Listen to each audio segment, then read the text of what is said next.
दावत देता हूँ कि वो आए और हमें अपने कुरान मजीद का आखिरी सबक सुनाए। ज़मन अब्दुस्सत्तार।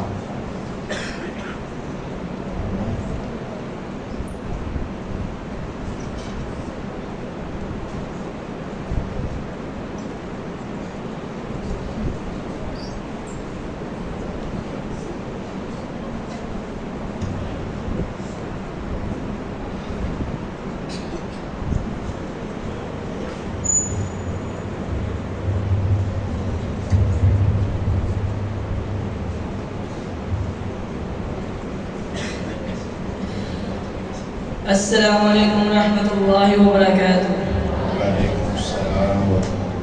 अऊज़ु बिल्लाहि मिनश शैतानिर रजीम।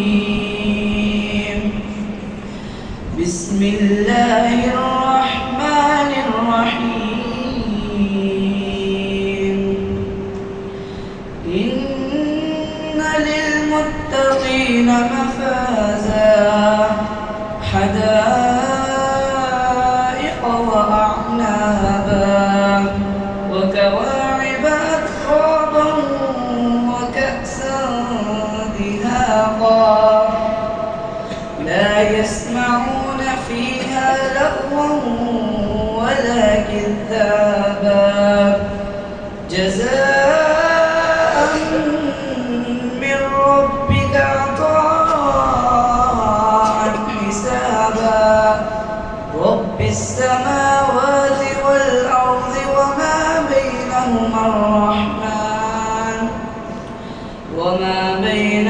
الرحمن لا يملكون منه خطابا يوم يقوم الروح والملائكة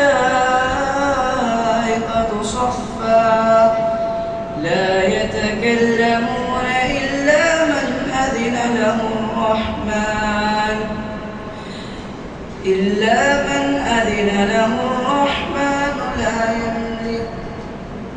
لا يتكلمون إلا من أذن له الرحمن وقال صوابا ذلك اليوم الحق فمن شاء اتخذ إلى ربه مآبا إنا أنذرناكم عذابا قريبا يوم ينظر المرء ما قدمت يداه ويقول الكافر يا ليتني كنت ترابا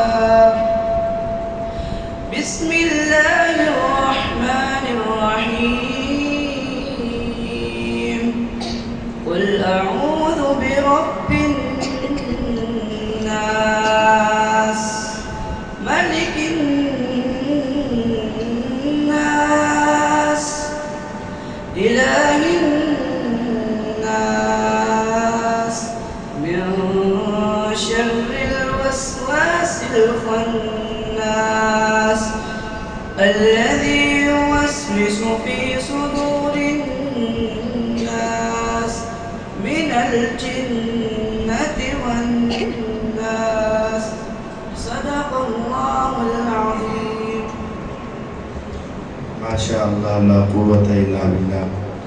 अल्हम्दुलिल्लाह आज हमारे 17 तलबा ने मुख्तलिफ मकामात से कुरान मजीद का सबक आप अहबाब को सुनाया है। हम अल्लाह ताला से दुआ करते हैं अल्लाह ताला इन तमाम तलबा की मेहनतें, असातिज़ा की मेहनतें, वालिदैन और इंतज़ामिया की मेहनतें कबूल फरमाए।